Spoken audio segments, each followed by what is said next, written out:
Bueno, hoy lo que vamos a ver es prompts y evaluación. Los prompts, las instrucciones, ¿no?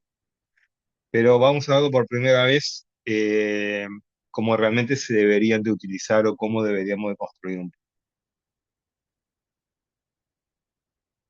Entonces vamos a tener tres bloques en esta clase. El primero vamos a ver el prompt y los componentes que lo integran. En el segundo vamos a hacer aplicaciones en los casos de uso que vimos en la clase anterior, pero ya directamente haciendo prompts. Y lo último, vamos a aprender algo sobre evaluación de resultados, ¿tá? Sobre la importancia de la revisión humana y vamos a ver lo que son las alucinaciones, los sesgos y los engaños. Entonces arrancamos con la parte uno, que son los prompts y sus componentes. Entonces esta definición como que ya la habíamos visto en la primera clase, pero bueno, es un conjunto de instrucciones, información y materiales que una persona proporciona a una herramienta de inteligencia artificial generativa para orientar una tarea y las características de su respuesta. Entonces, es una definición como bastante más específica para lo que es la IA generativa y como vamos a ver hoy la estructura que tiene un prompt. Entonces, esto puede incluir una perspectiva, alguna situación, una tarea, una forma de respuesta, datos involucrados en los cuales estamos trabajando, con los que estamos trabajando.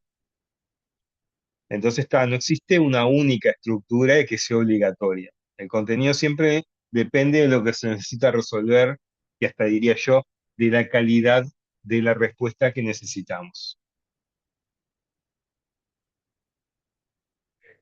Entonces, ¿cuáles son los componentes cuando yo voy a hacer un prompt?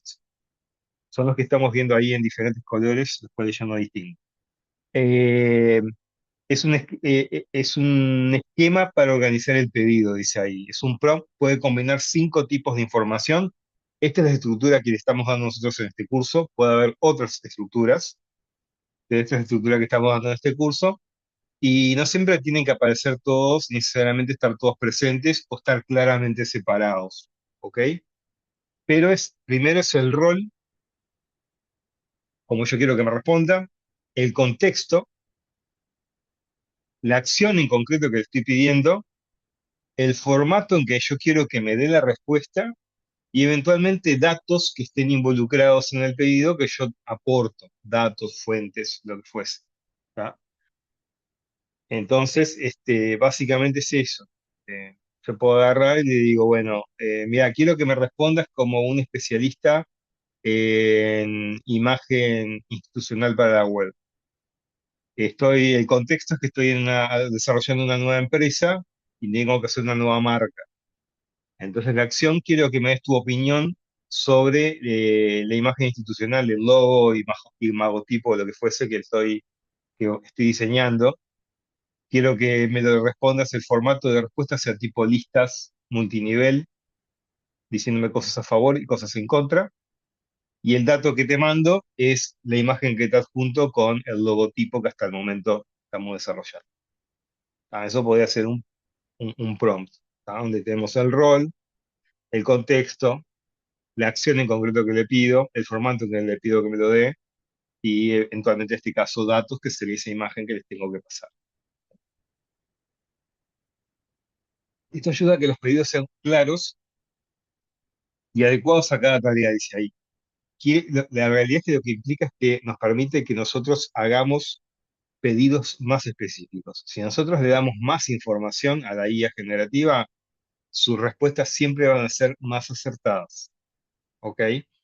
Siempre al acotarlo, dándole más información, ella puede construir mejor el contexto de lo que tiene que ser la respuesta y dar una respuesta más adecuada que dar una respuesta más en general de cualquier tipo.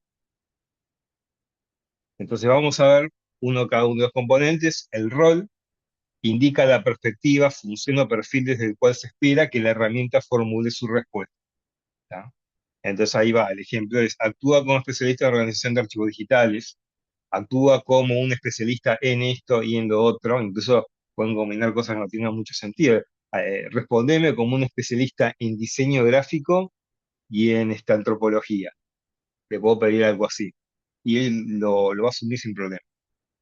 Y o a veces le decimos, respondeme como un especialista en tal cosa, respondeme como un diseñador gráfico, respondeme como este, un periodista de prensa. Hace 30 años que trabaja en el. El rol lo que hace es orientar el enfoque. O sea, no va a garantizar que la experiencia sea real, que ya vamos a hablar de los engaños y lo demás, ni la exactitud. O sea, eso nunca va a estar garantizado, pero sí voy a tener garantizado que va a ser mucho más buena la respuesta que si le doy algo como mucho más genérico, un pedido más genérico. El contexto describe la situación, el propósito, el público o las condiciones relevantes para comprender la tarea. Yo en el primer ejemplo que les digo, el contexto es, estoy desarrollando una nueva empresa y necesito un logotipo. Acá dice, la explicación está dirigida a estudiantes que recién comienzan la carrera. ¿Ah? Puede ser una opción que yo te pido que te comportes como un especialista en tal tema. Eh, Esta explicación va a ir dirigida a estudiantes que recién comienzan la carrera, te pido que me des la definición de tal término. Ahí se conviene incluir únicamente la información necesaria para poder orientar la respuesta. Acción. Eso es lo que le pedimos en concreto a la acción. Expresa la operación concreta que debe realizar la herramienta, que puede ser explicar algo, comparar, resumir, traducir, organizar, u otra cosa, o hasta incluso alguna combinación de esas, ¿no? Es lo que nosotros le pedimos en concreto que haga. Acá el ejemplo es comparar los documentos adjuntos e identificar sus principales diferencias. Una misma indicación puede mencionar simultáneamente la acción y los datos. En este caso, hay algo, le estoy diciendo dónde están los datos que estoy utilizando. Es un poco lo que decía al principio cuando definía la estructura. Estos son los elementos de la estructura, pero no siempre están claramente separados. A veces van vinculados unos con otros. Eh, el formato sí es bastante importante porque es como yo quiero que me responda. O sea, aquí, la forma en que quiero que me responda. Entonces, indicar cómo debe presentarse la respuesta, la estructura, la extensión, el tono, a veces el idioma o el tipo de resultado. Entonces, si presentar el resultado en una tabla breve con tres conclusiones finales. Por ejemplo, yo le digo, mira, te paso información de 5 modelos de celulares diferentes. Entonces te pido que me hagas la comparación entre ellos y me la muestres en una tabla, la comparación. Ah.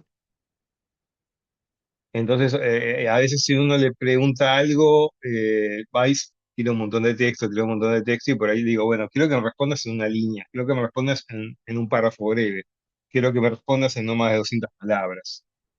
Ah, cosas por el estilo.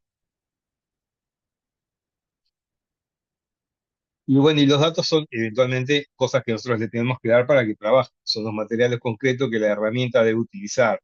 Textos, documentos, cifras, imágenes, archivos adjuntos, lo que sea.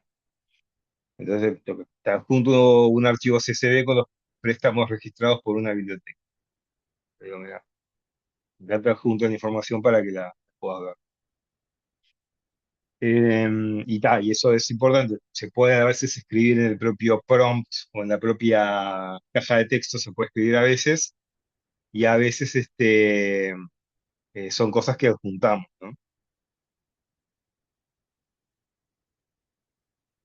Eh, entonces, vamos a ver acá los componentes de un prompt. Espero no haberme equivocado con los colores. La idea es que cada color identifica lo que es el rol, lo que es el contexto, lo que es la acción, lo que es el formato y lo que son los datos en ese texto que tenemos escrito acá. ¿Ah? Entonces, cuando vamos a ver el tema de los componentes de un prompt, acá es un prompt de ejemplo. Dice, actúa como analista de información bibliotecaria. Rol. Necesito preparar un informe introductorio para el equipo de una biblioteca. Ese es el contexto. Entonces dice, identifica los 5 títulos más solicitados, esa es la acción, a partir del archivo CSV de préstamos que te adjunto, esos son los datos, y presenta el resultado en una tabla con una conclusión breve. Ese sería el formato. Sí. Vean que nosotros cuando hablamos En lenguaje natural, como lo hacemos, a veces mezclamos las cosas o las ponemos en diferente orden. Eso no importa. Lo importante es que le demos todos los elementos.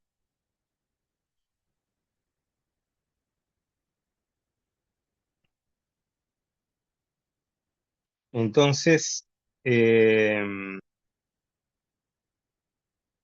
componentes que se combinan. Los componentes, bueno, pueden aparecer mezclados dentro de una oración. La función depende de lo que aporta cada expresión en sí. Ahí se compara los dos conjuntos, los dos documentos adjuntos y presentar las diferencias en una tabla. Compara es la acción. Documentos adjuntos son los datos y en una tabla es el formato de salida. ¿Tá? Y ahí no le doy mucho del contexto, cuando le doy nada de contexto. Puede ser. No tienen por qué estar todos los elementos tampoco. Generalmente es mejor. Por eso yo acá lo he hecho comparar los dos documentos adjuntos y presentar las diferencias en una tabla, ya que preciso presentar esto para un paper que estoy desarrollando. Eso puede llegar a ayudarlo porque ese contexto le puede dar un ambiente académico, una idea académica y ir para ese lado. Entonces es eso, la idea final es que tenemos estos componentes que tenemos que usar siempre, pero que entender también la flexibilidad del prompt. O sea, no existe primero una fórmula fija, elegí únicamente los componentes que la tarea necesita. Puede haber un ejemplo detallado, por ejemplo, dice con SSD adjunto, prepara una tabla con los 5 títulos más prestados. O un ejemplo breve puede ser ordenar por fecha los registros del archivo SSD adjunto. Y los componentes pueden ir combinados. Y acá la importancia es eso, yo siempre doy ejemplo, yo estoy, no sé, trabajando para hacer un paper o lo que sea, necesito analizar unos datos, me voy a hacer un buen prompt, ¿no? Para que me dé una tabla, me haga un análisis de datos, incluso voy a interactuar con más de un prompt con la herramienta para poder obtener esos datos, o para tratarlos, o para analizarlos. En cambio, si yo estoy en, no sé, en Buenos Aires, estoy viendo el precio de un libro, no le digo, bueno, comportarte como un especialista en cambio de monedas. Estoy en este momento de viaje en Buenos Aires en una librería. No, yo voy y le digo, ¿cuántos son 35.000 pesos argentinos en pesos uruguayos? Y ta, y seguramente me va a dar una respuesta bastante buena y va a ser más rápido que estar escribiendo todo ese tipo, un prompt muy grande simplemente para obtener un cambio de moneda. ¿No? Así que eso también es tener criterio de cuando uno lo está utilizando, cómo lo estoy utilizando yo, qué es lo que necesito, la velocidad o que necesito la respuesta, puede llevarme a sacrificar calidad de respuesta, pero a veces no es tan complicado. Que me diga, bueno, no sé, 35.000 pesos argentinos son a 1.500 son 20 y pico de dólares, o sea que son unos 800 y pico de pesos. O sea, que me diga un valor entre 800 y 900 ya me da una idea, aunque no esté tan ajustado y me esté utilizando el valor del dólar de hace 15 el valor del dólar y el peso argentino de hace 15 días. Por ahí me sirve para tener una idea. ¿Tá? Ahora, si necesito hacer, no sé, una tabla de precios específica que tengo que presentar, y bueno, me tendrá que tomar el trabajo de decir, mirá, incluso yo capaz que darle los datos de, de- de los valores de cambio de moneda para que utilice esos valores y no otros que estén anticuados o sean viejos. ¿Tá? Es un tema de criterio.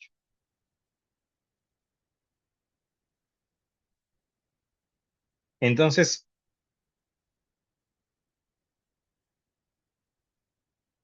ahí va. Ahí en el chat dicen que por ahí es más rápido que hacerlo con IA, buscar el cambio de moneda con otro tipo de herramienta. ¿Tá? Este, y también son cuestiones que hay que tener en cuenta de eso. Eh, entonces acá la síntesis de los componentes sería, bueno, el rol, que es desde la perspectiva que responde, el contexto, que es la situación en que se tiene que realizar la tarea, la acción, ¿tá? Que es lo que uno le pide a la herramienta que en concreto realice, el formato, que es como quiero que me muestre el resultado final, y los datos, con qué información debería de trabajar. ¿Tá? Ya hablamos que todos estos pueden estar o no, depende de la situación y cómo pueden estar entrelazados. Entonces vamos a ver a la parte 2 que serían las aplicaciones. conceptualización de prompt. La clase anterior habíamos visto algunos formatos, que es conceptualización y otro tipo de cuestiones más, ¿tá? Que conceptualización es como para que me dé definiciones. Entonces acá le dice, actúa como docente de bibliotecología, ese es el rol, para estudiantes de primer año, esto es el contexto, explica la diferencia entre un catálogo y un repositorio institucional, esta es la acción que le estoy pidiendo en concreto, y le digo, usa los dos documentos adjuntos como base, los datos, y responde en dos párrafos con un ejemplo de cada caso, el formato. ¿Tá?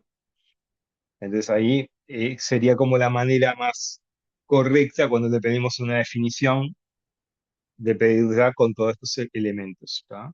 Y bueno, los datos generalmente puede ser lo más prescindible, porque así yo le puedo dar una definición, pero por ejemplo, no es lo mismo que yo diga, dame la definición de, qué buen ejemplo, dame la definición de herramienta, el término herramienta. Y bueno, según el ámbito en el que yo esté, puede ser muy variable el significado de herramienta. De ahí por eso sería bueno darle un contexto. Dame la definición de herramienta en el contexto del desarrollo de software, porque necesito ponerlo en un tutorial de estudiantes de primer año de ingeniería en computación y ahí ya le estoy dando lo que preciso realmente, el contexto, y bueno, le digo, dame la definición en no más de 200 palabras. Entonces, ahí como que es algo que es necesario darle el contexto cuando yo quiero hablar de herramienta u otros términos. Entonces, acá hay un ejemplo, y dice, bueno, un catálogo bibliográfico permite localizar, perdón, claro, este es el prompt que estaba pidiendo, y la respuesta a este sería, bueno, un catálogo bibliográfico permite localizar los materiales en la biblioteca, bla, bla, bla, bla, bla. Pueden pausarlo y verlo. Estrictamente lo que importa acá no es lo que me está devolviendo la IA generativa, sino que mostrarle más o menos que la respuesta tiene que tener cierta coherencia con lo que le pedimos, que fueran en dos párrafos y con un ejemplo en cada caso. Un catálogo bibliográfico, acá dice lo que es. Por ejemplo, un estudiante puede buscar no sé qué, no sé cuánto, un representante institucional hace no sé qué cosa, y por ejemplo, permite acceder al texto completo de una tesis depositada por su autora. ¿Está? Ahí me da las cosas que yo le pedí. Sintetización, que era resumir. Cuando le pedimos que resumime algo, captame la idea de estos dos textos que tengo acá, estos dos papers que me pasaron para leer. Entonces dice, actúa como un asistente académico, en el ejemplo que estamos viendo, estoy preparando una exposición introductoria sobre acceso abierto. El acceso abierto es cuando accedemos a cosas en Internet que están disponibles de forma libre y gratuita. ¿No? Entonces dice, resumí, ahí se resumí solo, es la acción, el texto adjunto sobre publicaciones científicas de libre acceso. Ahí están los datos. En tres viñetas de hasta 15 palabras sin agregar información. ¿Tá? Ahí como le pido que me lo responda. En tres viñetas de hasta 15 palabras. Entiendo que son tres puntos de hasta 15 palabras sin agregar información extra como explicaciones o lo que fuese. Entonces dice, el acceso abierto permite consultar publicaciones científicas sin barreras económicas. Los repositorios institucionales contribuyen a difundir la producción académica. Las condiciones de reutilización dependen de las licencias de cada obra. La respuesta sintetiza el material en tres viñetas, como se solicitó en el PRO. Después, traducción. Acá también es importante darle el contexto porque a veces las traducciones es según el texto que tenemos. Por ejemplo, si quiero que sea una traducción en portugués, acá dice solamente traducir al portugués, pero sería mejor que dijera traducir al portugués de Brasil, el de PT, o al portugués de Portugal, el BR o el PT. Entonces actúa como traductor especializado en comunicación institucional. Acá le da un ámbito muy específico. Una biblioteca recibirá visitantes brasileños. Bueno, acá cuando brasileños, en el contexto ya le está diciendo que se va a dar cuenta que lo tiene que traducir a portugués de Brasil. Ahí le tengo que otorgar un punto. Traducí al portugués, en lo que el pedido, la acción, este aviso, y estos son los datos. Atendemos de lunes a viernes de 9 a 17 horas en San Salvador 1944, que eso es muy parecido en portugués a castellano, tampoco es tan complicado. Y dice, entrega únicamente la traducción y conserva los horarios. Entonces, acá está bastante bien porque acá metió en el contexto, ya metió el tema que son brasileros,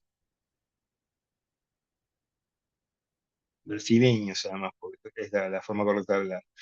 Y una cosa importante acá que vea que atendemos de lunes a viernes, bla, bla, bla, bla, está entre unas comillas especiales. Generalmente cuando le ponemos texto que queremos que analice, que es parte de los datos que le estamos dando y no de la orden, conviene encerrarlo entre comillas triples. Yo siempre utilizo comillas triples porque es lo más fácil para el teclado que generalmente estoy usando. Pongo comilla, comilla, comilla, o sea, comillas dobles triples. Comilla doble, comilla doble, el texto, comilla doble, comilla doble, comilla doble. Y ahí siempre se da cuenta de que lo que está ahí no es parte del pedido, sino que son específicamente los datos, es decirle dónde empiezan y dónde terminan. Si no hacemos esto en ChatGPT, generalmente es bastante bueno en detectar cuál es el texto y los datos que le estamos dando y cuáles son la información del pedido, del prompt que construimos. Otras IAs no son muy buenas, como Gemini y otras. Por lo tanto, siempre es mejor que cuando le metemos información, datos con los que tiene que trabajar en el propio prompt, los encerremos con triple comillas dobles, por ejemplo, o como acá que le pone estas comillas raras que no sé ni dónde están en el teclado, o le ponen menor, menor, mayor, mayor para encerrar la información que ustedes quieren. Algo que denote que es como que esto que está acá son los datos que te estoy pasando. Y eso es importante. Bom, introdução da resposta, bom, atendemos da segunda a sexta-feira, das 9 às 17 horas, na rua São Salvador, 1944. Hay una cosa importante, acá está bastante bien el ejemplo porque en realidad me mato también porque hace con segunda feira, que es lunes, a sexta feira, ¿tá? Que era una traducción importante que hiciera porque en realidad era pocas palabras, pero era bastante diferente. La herramienta devuelve en español, ¿no? La herramienta devuelve únicamente el texto traducido tal como se le solicita. Redacción y corrección. Actúa como asistente de comunicación universitaria. Rol. Debo informar a estudiantes sobre un cambio en la modalidad de una clase. Contexto. Redacta un aviso para Eva. Esto es lo que le estoy pidiendo en concreto. La clase será virtual el jueves a las 18. El enlace estará disponible en el curso. Vieron que acá le estoy dando casi como un contexto, como una información, los datos con los que tiene que trabajar. Usa un párrafo breve, claro y cordial. Acá en lugar de usar, habría dicho dame un párrafo breve, claro y cordial, o dame, algo similar, ¿no? Y ahí hace una redacción que es estudiantes, la clase de este jueves se realizará de forma virtual a las 18 a las 18. El enlace de acceso estará disponible en el curso de EVA. Les pedimos revisarlo antes del comienzo del encuentro. Nos vemos. Hasta a veces ChatGPT nos ayuda a ser mejor persona, porque va y empatiza con el que le respondemos, dice, entiendo por lo que estás pasando y cosas por el estilo, y, y nos ayuda a tener cierta cordialidad, a pesar de lo que se habla de las herramientas y demás, que a veces por la premura de dar muchas respuestas no la tenemos. Por lo menos yo me siento muy identificado con esa situación. Entonces acá puso la modalidad, el día, el horario, el lugar del enlace. Esto lo vamos a ver al final, que es la evaluación de lo que nos da ChatGPT o la IA que estemos usando.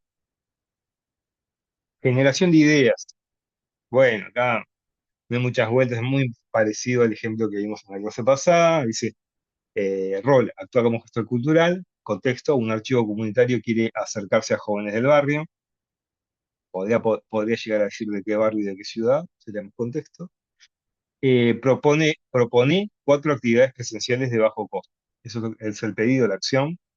Disponemos de fotografías barriales, entrevistas orales y un salón pequeño. Ahí le estamos dando datos, sí, no le damos las fotos, no le damos las entrevistas, sino que la información que necesita en este caso es saber que para esto que le estamos pidiendo que nos dé idea de cómo organizar esta actividad. Ten en cuenta que la idea un poco es que tenemos fotografías barriales, que tenemos entrevistas orales y que esto lo vamos a hacer en un ámbito que es un salón pequeño. Esa es en realidad la información que le tengo que dar como para que me ayude a generar ideas sobre las actividades que se podrían realizar con estos materiales en ese contexto. Entonces dice, presentar cada actividad con un título y una explicación breve. Esto claramente está armada esta respuesta que tenemos acá porque generalmente siempre nos daría muchísimo más texto, aunque le pidamos algo breve, porque necesita expresarse, ¿no? Esto es bastante escueto y capaz que como una mala respuesta o media pobre, un poco pobre, pero tengan en cuenta que es por una cuestión de poder mostrarles a ustedes un ejemplo. Generalmente escribiría más y nos daría más información, o sea que nos dé más letras, y lo relevante es que nos daría más información. Entonces pone uno, memoria en imágenes, reconocer lugares del barrio a partir de las fotografías antiguas. Dos, voces del barrio, escuchar entrevistas y conversar sobre experiencias compartidas. Tres, antes y ahora, comparar imágenes históricas con fotografías tomadas por jóvenes. Cuatro, mapa de recuerdos, ubicar historias y fotografías sobre un plano del barrio. Ahí nos tiran unas ideas para poder ir trabajando nuestra actividad y irle dando forma. Planificación y organización del prompt. Bueno, actuar como coordinador de actividades académicas. Rol. Cuatro estudiantes deben preparar una muestra documental en 10 días. Contexto. Organizar el trabajo y distribuir responsabilidades. Eso es lo que estamos pidiendo. Decimos, hay 30 fotografías digitalizadas. Ese es el dato que estamos pasando. Hay en una sala pequeña en la que vamos a trabajar y tenemos 2 horas disponibles por día. Presentar un cronograma breve dividido en 4 etapas. Y bueno, esto es más o menos parecido a lo que ya habíamos visto.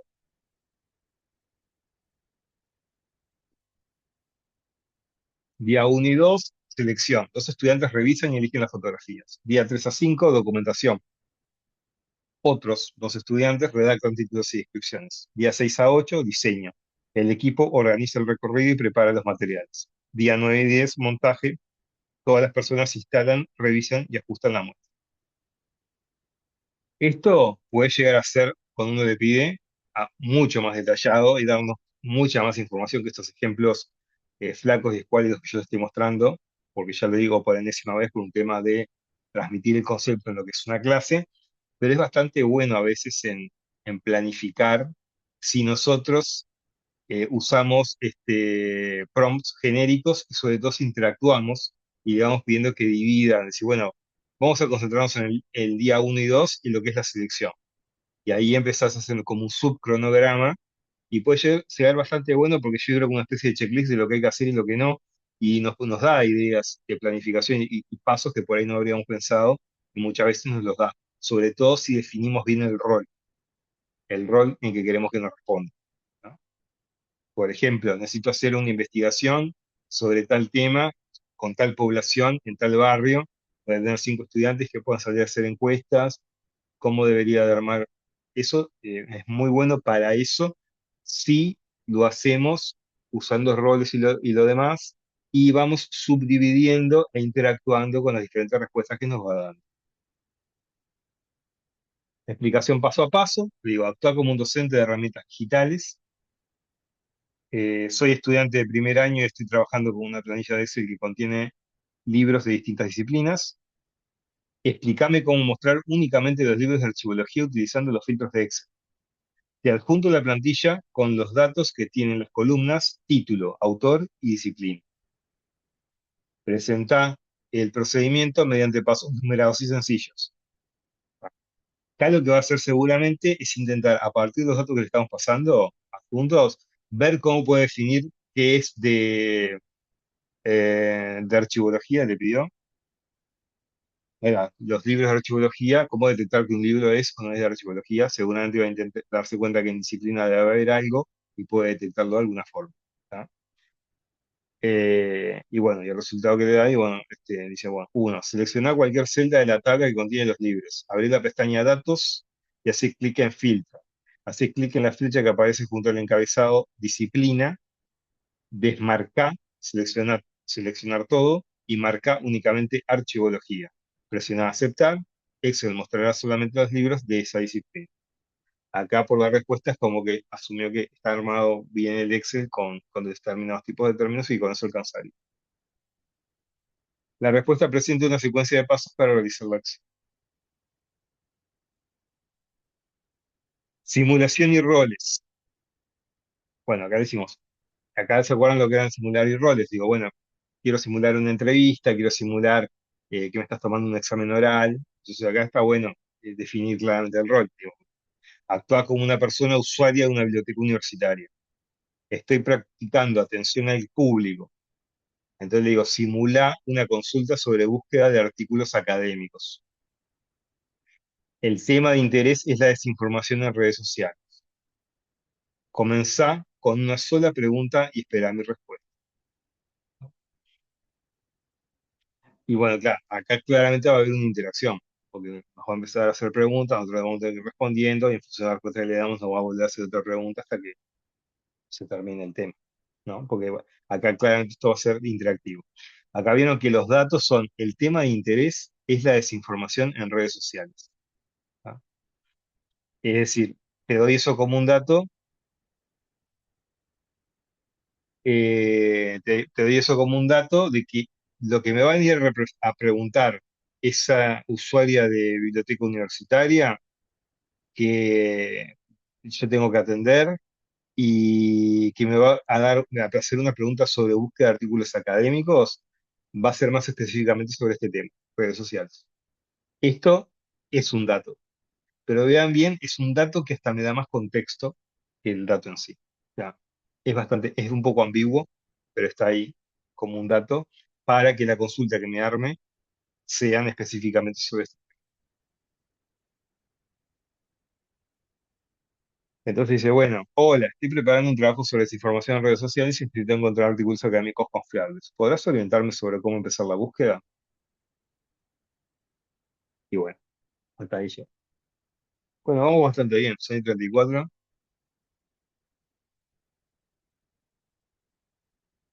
Y ahora sí, vamos a ver esto que son evaluación de los resultados. Y acá si están un poco dormidos, intenten prestar atención ahora acá. Larguen el celular, miren esta parte porque es una parte importante de que entendamos esto para poder realmente utilizar la inteligencia artificial generativa como una herramienta que nos sirva, ¿tá? Y no como algo que nos meta en líos. ¿No?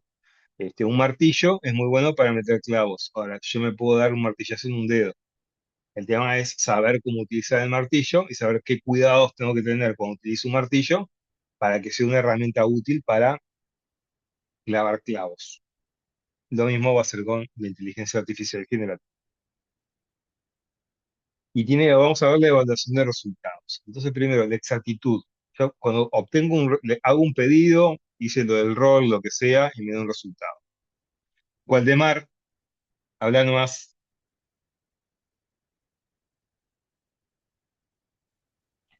Eh, no, primero, hola. Hola. Segundo, que quería saber si para esta materia se requiere un cuaderno, porque estuve un buen rato buscándolo y me empezó a hacer la cuestión de si lo necesito realmente para copiar algo de acá. Bueno, yo como ex estudiante de ingeniería, que en los últimos 2 años de la carrera utilicé un solo cuaderno para todos mis cursos, diría que no, pero eso lo dejo en libertad de cada uno como sea su forma de obtener información. La información, como habrán visto, Eh, de eh, este eh, curso en particular es estas clases, las PPTs y bueno, y los prácticos. ¿Tá? Eventualmente, a veces es hablan, útil para habla, gente, ¿sí?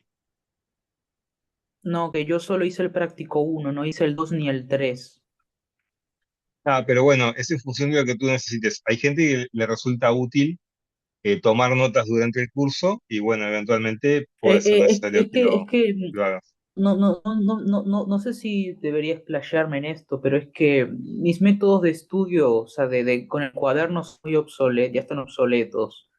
Mm. Y no sé cómo, porque no con otra manera, porque mi mentalidad es texto que veo y que está en la clase, texto que copio en el cuaderno, porque lo único que hago con el cuaderno es copiar todo lo que está ahí, porque las notas que saco que no son copiar son muy vagas, son unas palabras y ya. O sea, porque tampoco soy, porque no soy bueno haciendo lo que se dice, escribir lo que el profe dice con la boca, lo que es lo que habla. Soy más Bueno, de texto, texto escrito, por eso, porque yo si usara el cuaderno en tu materia sería para copiar bueno, todos los PTTs que están acá, no en para ese, otra cosa. en Y ese como está en contexto el que EVA, entonces, claro, en ese contexto que ¿sí? me estás poniendo, yo te diría que no es necesario el cuaderno porque podés venir a las clases, al video a ver la clase siempre que quieras y tener las PPTs, porque o sea, no tiene sentido que estés copiando lo mismo que estás viendo o que yo estoy diciendo acá. Te convendría más que nada poder intentar vivir la experiencia de venir a la clase e intentar quedarte vos, atender a la clase en sí, a lo que yo digo, y por ahí dejar de lado el tema de sacar apuntes para poder fijar mejor algunos conceptos, porque además esto es 99% práctica, ¿tá? Por eso es importante que hagan los prácticos. Que nada, ¿ok? Bueno, Ok. retomamos la clase. Este, y es bueno, estamos viendo la evaluación de resultados. Entonces, bueno, la exactitud. Yo tengo una respuesta y tengo que ver qué tan exacta es. Los datos que me da, los conceptos que me pone en la respuesta, eh, ver si las afirmaciones que haces son correctas, si tiene fuentes que la respalden. Eso lo tengo que ver siempre. Antes que existiera la IA generativa, cuando leemos una noticia, tenemos que ver ese tipo de cuestiones. Cuando leemos un paper, cuando hacemos una entrevista, siempre tenemos que ver ese tipo de cosas. ¿Está? Entonces es importante este, que podamos tener eso en cuenta, que no siempre porque nos da una respuesta, porque hayamos hecho un buen prompt o bastante bueno, el resultado y la exactitud va a ser buena. Después las fuentes, como estaban dando, ya me había adelantado, bueno, existen referencias que respaldan lo que afirma, nos dio algo, de dónde lo sacó. Adecuación, la respuesta cumple con el prompt y reconoce sus límites, es decir, la respuesta realmente nos da lo que nosotros pedimos, más allá de que pueda ser exacto o no, que tenga fuentes o no tenga fuentes, y eventualmente por ahí nos dice, mira, te di esta respuesta, pero ten en cuenta tal cosa o tal otra, tal limitación, o a veces funciona como una especie de sábelo todo, un smart ass en inglés, como que nos responde, le pedimos cualquier tema y nos responde todo, no importa qué, nos responde siempre todos los temas. ¿Tá? Eso no siempre, cada vez mejora más, pero digo, no siempre es así. Entonces nos exige tener una actitud crítica frente a las respuestas que obtenemos, que vuelvo a decirlo, en general tenemos que tenerlo siempre con todo tipo de información, pero acá particularmente, ¿tá? Porque hasta incluso puede haber cosas como aquí, perspectivas.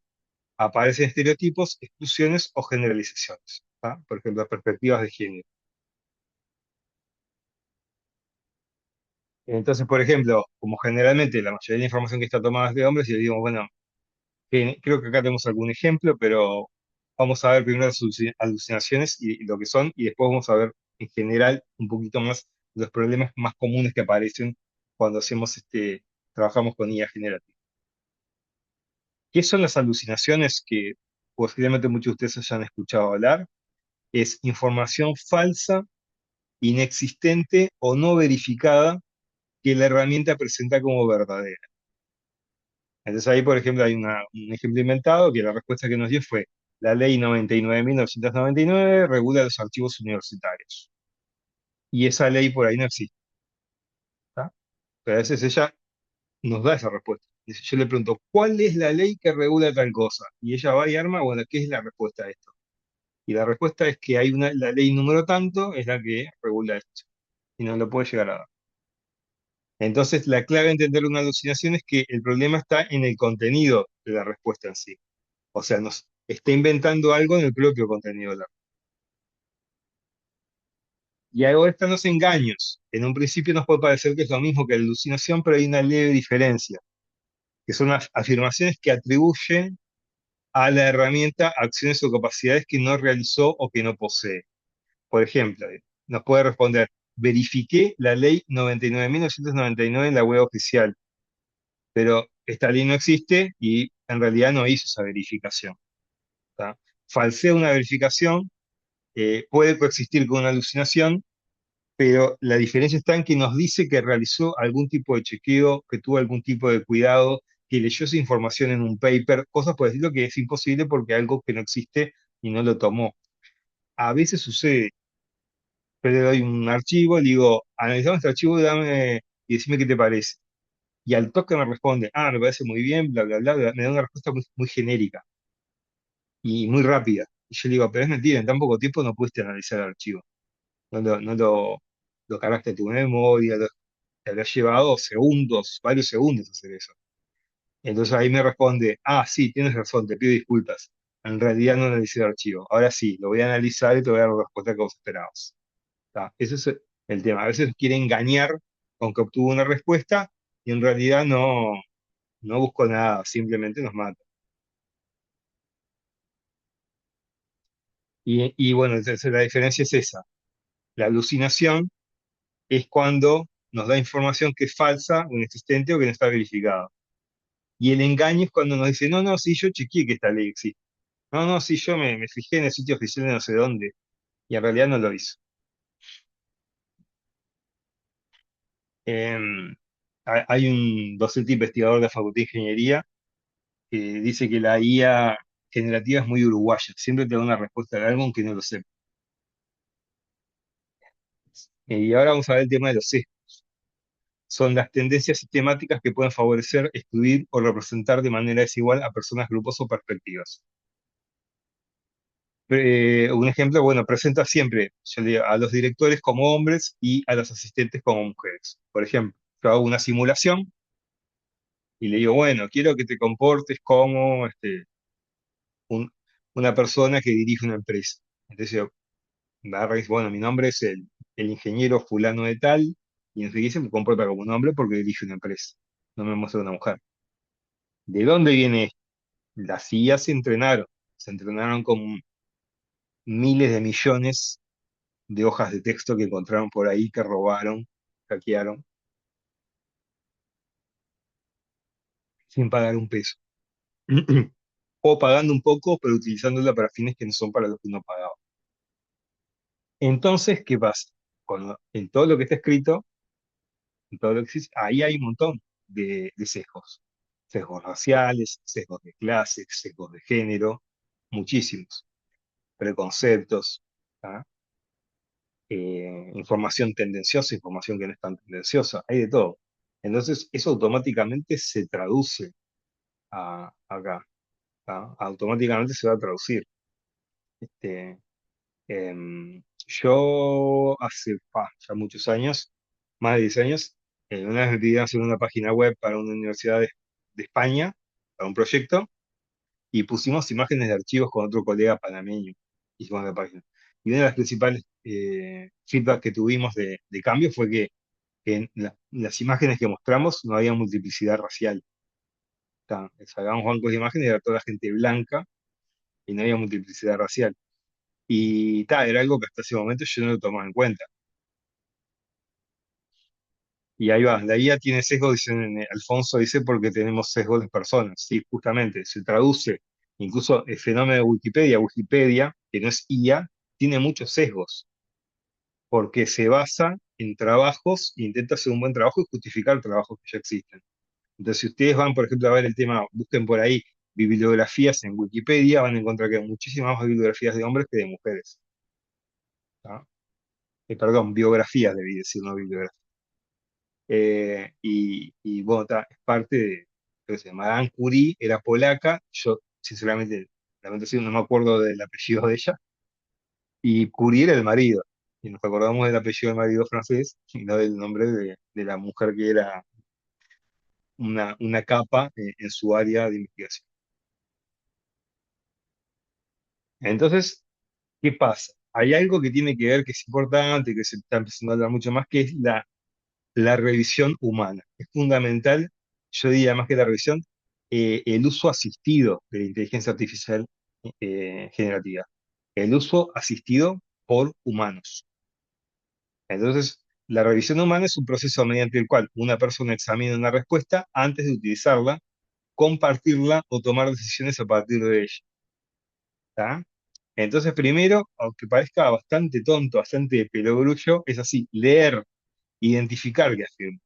Muchas veces no se lee lo que se utiliza, lo que nos da la IA y no lo leemos. ¿Tá? Después comprobar, contrastar datos, fuentes. Nunca vamos a poder contrastar todo, ni en la vida real cuando vemos las noticias y cosas por el estilo. ¿Tá? Yo no doy clases de eso, pero bueno, hay todo un área dentro del Instituto de Información que es la parte de alfabetización en información, que trabajan Magela Cabrera y Javier Ganzani, y hasta su jubilación trabajaba Gladys Sereta, que tiene que ver con eso, que tiene que ver de técnicas o diferentes métodos o mecanismos que tenemos que tener y que aplicar siempre que vemos una información para poder determinar si esa información podemos tomarla como confiable o no, o con qué nivel de confiabilidad puede llegar a tener esa información. ¿Tá? Yo mi tesis de doctorado la hice en una herramienta que no utilizaba inteligencia artificial generativa, lamentablemente, porque no existía en ese momento, que agarraba artículos de Wikipedia en español y te daba una calificación y te decía qué tan confiable era ese artículo o no, y en qué partes era confiable y en qué partes no era tan confiable.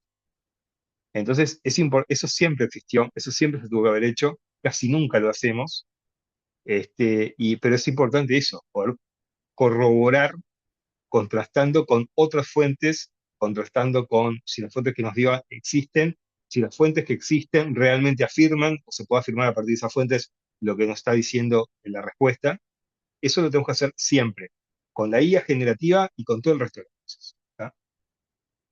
Y después decidir, evaluar la utilidad de ese resultado que obtuvimos y los riesgos que tiene el uso de eso.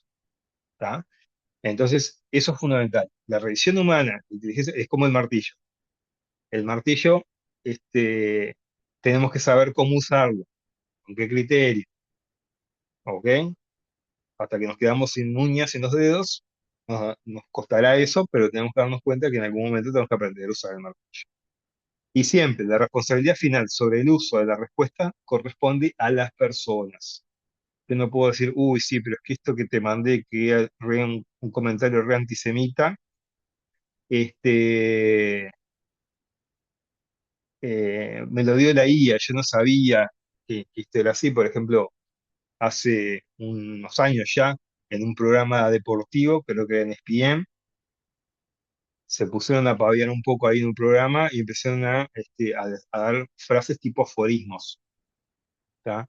Entonces empezaron a tirar frases tipo aforismo, en el momento dan un aforismo que era, no lo voy a nombrar, la persona no importa, que era un líder de la Alemania nazi. ¿Tá? Y lo pasaron y dieron ese aforismo que era, no sé, era, organízate para vencer y no sé cuánto. Y dicen, ah, mira qué lindo, porque un programa deportivo hablando de fútbol. Y como varios minutos después de que la gente se empezó a escribir, dijeron, no, no, parece que ese aforismo que dimos de esa persona parece que era una persona nefasta.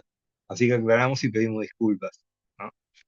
O sea, la responsabilidad en realidad es del comunicador que agarró eso y lo mandó y no sabía quién era esa persona y tampoco lo chequeó, tiró un aforismo de un líder nazi en un programa en vivo en una cadena internacional. Así que los que estén estudiando para hacer periodismo, tenganlo en cuenta esto también.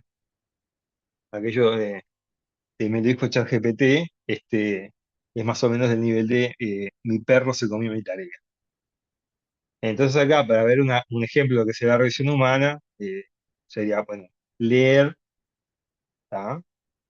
Acá, leer lo que nos dio, comprobar, en este caso tenemos que buscar si realmente existe, por ejemplo, buscar Google sin IA y buscar si existe la ley 99.999, de que habla, y decidir, ¿tá? Si lo podemos usar o no. Si no se comprueba, no publicar las fotos, corregir y consultar a la institución, etcétera, etcétera. Entonces la síntesis de la clase fue bastante rápida al final, porque eran muchas PPTs, pero pasaban un poco rápido. Eh, el prompt, bueno, te hace el mensaje que orienta la tarea, básicamente, y las características de que tenemos que tener la respuesta. Los componentes que vimos fueron el rol, el contexto, la acción. El rol es el especialista que me responde. El contexto es información sobre lo que estoy haciendo yo. La acción es lo que en concreto le pido. El formato es cómo quiero que me lo des. Entonces le puedo pedir, dámelo esto como un archivo Excel con los datos separados, por ejemplo. Y eventualmente los datos que le doy para poder hacer ese pedido, cumplir con ese pedido. Y después la aplicación. Cada tarea requiere un prompt coherente con sus objetivos y la evaluación, que es fundamental. Reconocer errores, sesgos y representaciones engañosas, ¿tá? Y información falsa y afirmaciones que no son correctas.